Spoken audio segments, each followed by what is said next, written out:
Bismillahirrahmanirrahim. Assalamualaikum warahmatullahi wabarakatuh. Perkenalkan, nama saya Iin Sri Gufani, perwakilan dari kelompok 7. Adapun nama-nama anggota kelompok kami ada Lisa Adriana, Kalsum Yarham, Nuriim Harfia, Neneng Anjarwati, Kairinisa Tahir, dan Rian Stanto. Di sini saya akan memaparkan materi kami yang berjudul tentang obat anti kejang. Nah, sebelumnya kita perlu mengetahui apa itu obat anti kejang. Obat anti kejang adalah senyawa yang secara selektif dapat menekan sistem saraf pusat dan digunakan untuk mengobati dan mencegah serangan tiba-tiba dari epilepsi tanpa menimbulkan depresi pernapasan. Nah, apa itu epilepsi? Epilepsi biasanya digunakan untuk menggambarkan kondisi kejang yang terjadi berulang-ulang kali pada seseorang, atau lebih tepatnya, epilepsi itu adalah gejala kompleks yang dikarakterisasi oleh kambuhnya serangan hebat distremia otak disertai dengan gangguan atau hilangnya kesadaran dan kadang-kadang disertai dengan pergerakan tubuh atau kejang. Biasanya waktunya pendek dan terjadi pada orang tertentu. Nah, selanjutnya adalah serangan epilepsi. Serangan epilepsi itu dapat diklasifikasikan beberapa kelompok. Yang pertama adalah serangan kejang parsial. Serangan kejang parsial terbagi atas 2 poin. Yang pertama adalah gejala sederhana. Gejala sederhana terdiri dari gejala motorik, sensorik, dan automotorik. Terus yang kedua adalah gejala kompleks. Gejala kompleks terdiri dari gejala tanpa kesadaran, gejala kognitif, efektif atau psikosensori, dan gejala psikomotor. Terus yang selanjutnya adalah serangan kejang generalis. Nah, di sini terbagi atas 2. Yang pertama adalah secara primer. Nah, primer terdiri dari petit mal sederhana atau kompleks serangan mioklonik dan atonik. Terus yang selanjutnya serangan klonik, tonik, dan klonik-tonik atau grand mal, dan serangan unilateral. Terus yang selanjutnya adalah sekunder. Terus poin yang ketiga adalah serangan kejang yang tidak diklasifikasikan. Terus yang keempat adalah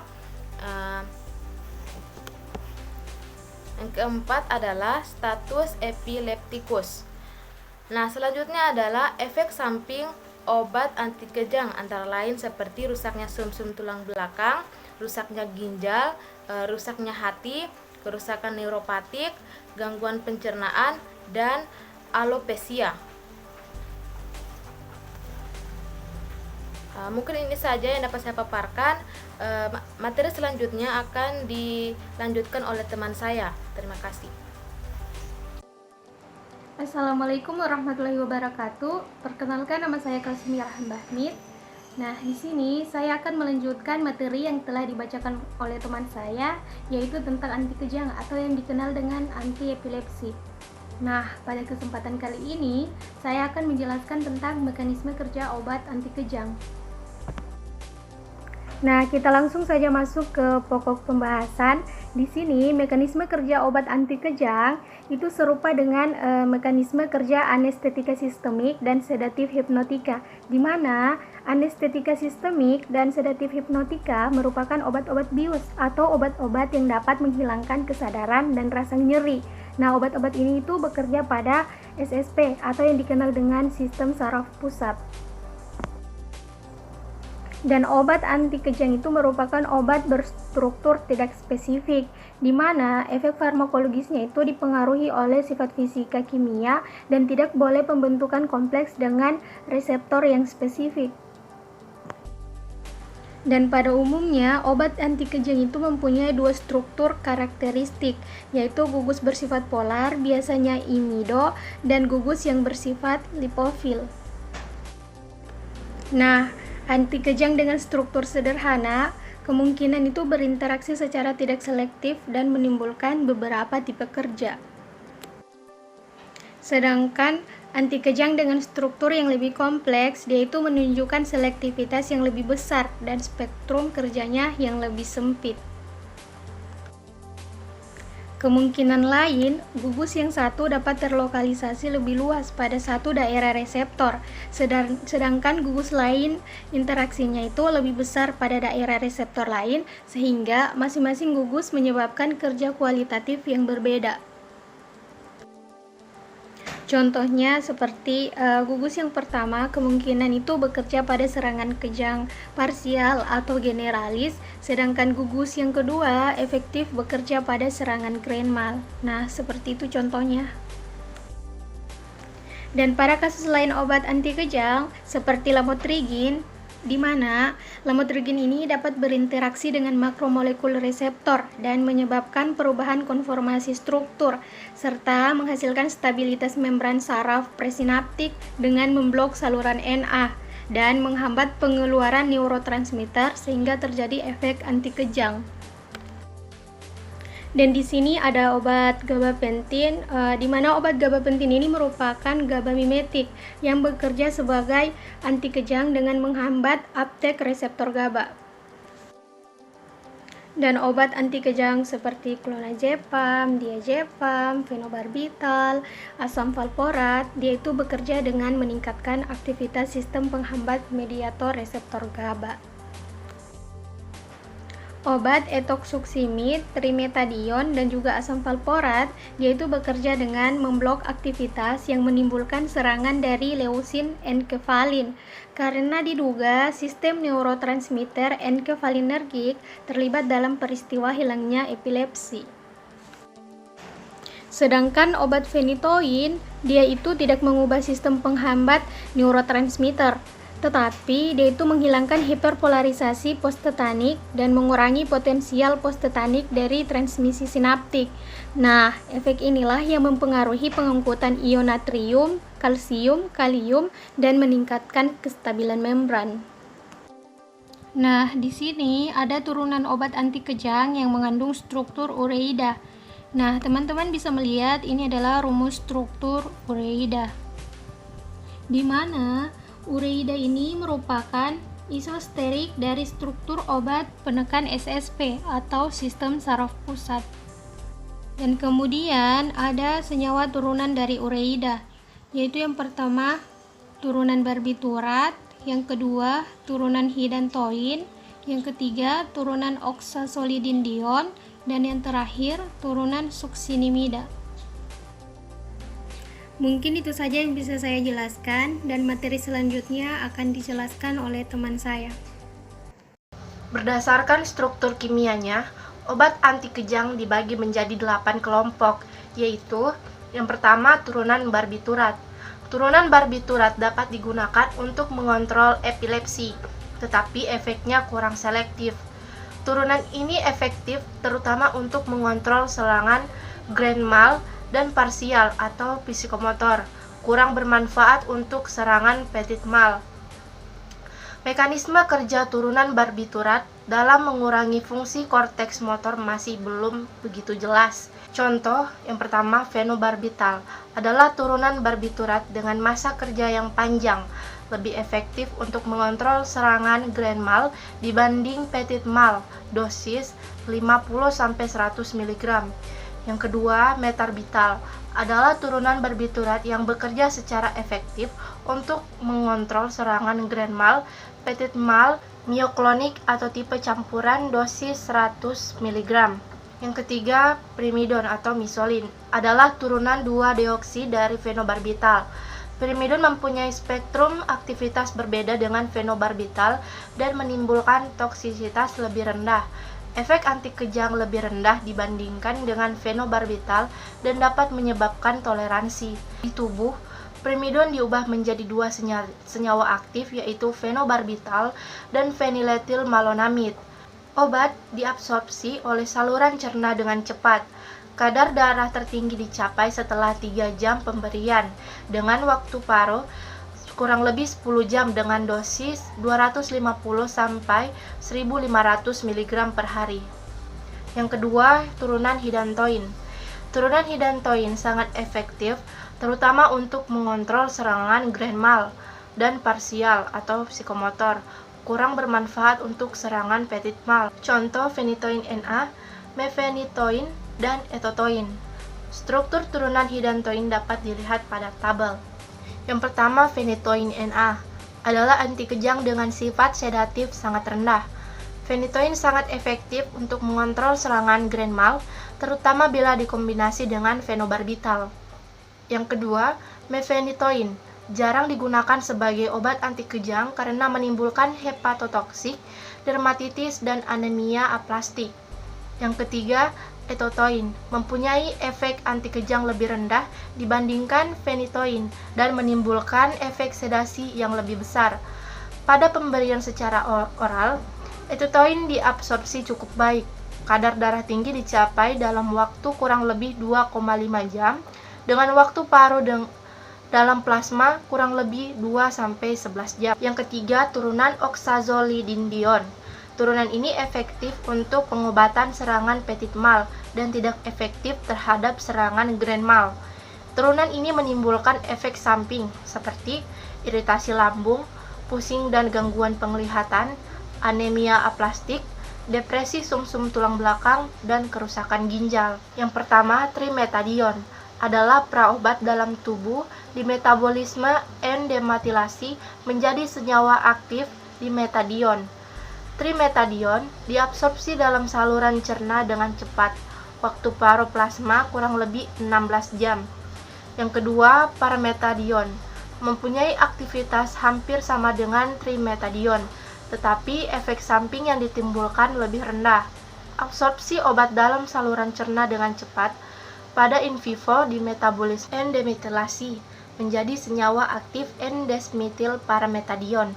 Waktu paru plasma kurang lebih 16 jam. Assalamualaikum warahmatullahi wabarakatuh. Perkenalkan, nama saya Neneng Anjarwati. Di sini saya akan melanjutkan presentasi yaitu yang keempat, turunan succinimida. Turunan succinimida mempunyai aktivitas yang cukupan terhadap serangan petit mal dan tidak efektif terhadap serangan grand mal. Aktivitasnya relatif sama dengan turunan oxazolidinedion dengan efek samoin yang lebih rendah. Contohnya itu fensuccinimid, metsuccinimid, dan etosuccinimid. Di sini dapat dilihat struktur turunan succinimida. Selanjutnya yaitu 1. Etosuccinimid merupakan obat pilihan untuk pengobatan serangan petit mal dan juga efektif untuk serangan mioklonik. Pada pemberian secara oral, obat diabsorpsi dengan saluran cerna dengan cukup baik. Kadar darah tinggi dicapai dalam kurang lebih 3-7 jam. Dengan waktu paro dalam plasma kurang lebih 40-60 jam. Yang kedua, metsuccinimid mempunyai aktivitas anti kejang yang lebih tinggi dibanding fensuccinimid dan etosuccinimid, tetapi menimbulkan toksisitas lebih besar. Absorpsi obat dalam saluran cerna cepat dengan waktu paro plasma kurang lebih 3 jam. Yang kelima, turunan benzodiazepin. Turunan benzodiazepin adalah penekan sistem saraf pusat, terutama digunakan sebagai sedatif hipnotik dan relaksasi otot. Beberapa di antaranya juga efektif untuk pengobatan serangan epilepsi, tetapi penggunaannya terbatas karena cepat menimbulkan toleransi. Contoh, chlordiazepoksid, diazepam, clobazam, lorazepam, dan clonazepam.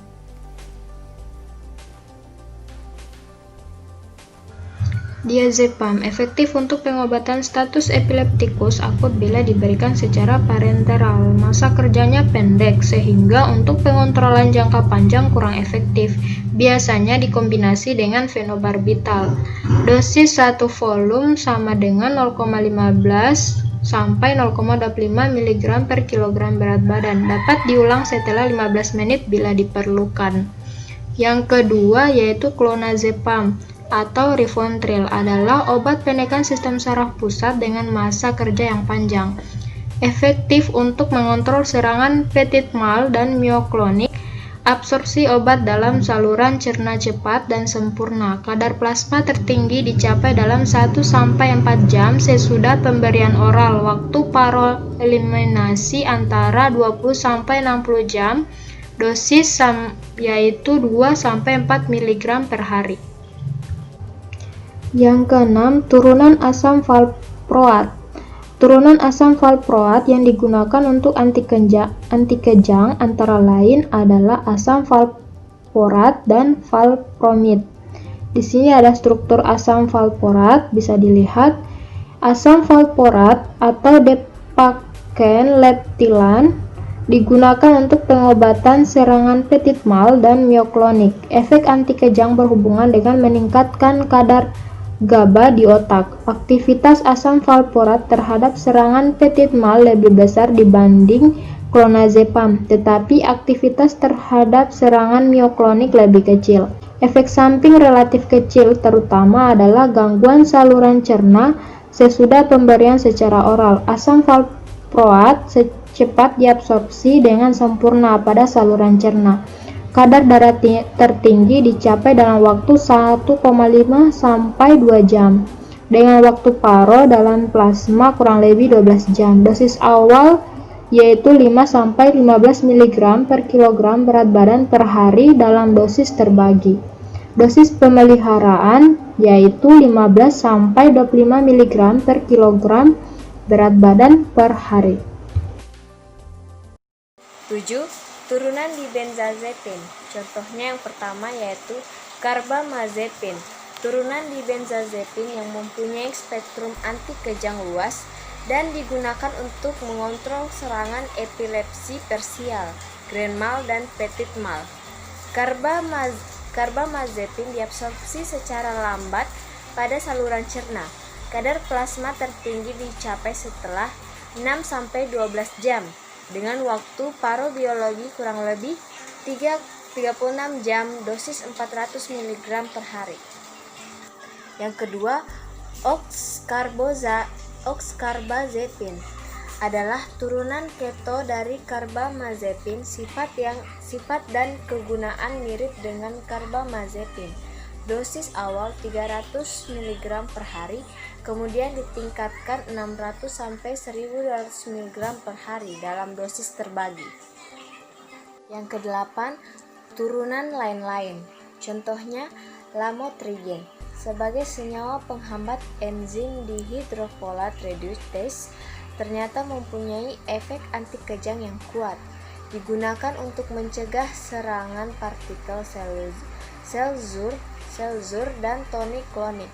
Dosis awal 50 mg 1 didi selama 2 minggu, dilanjutkan 50 mg 2 didi selama 2 minggu. Dosis pemeliharaan 100 mg 2 didi. Yang kedua, vigabatrin.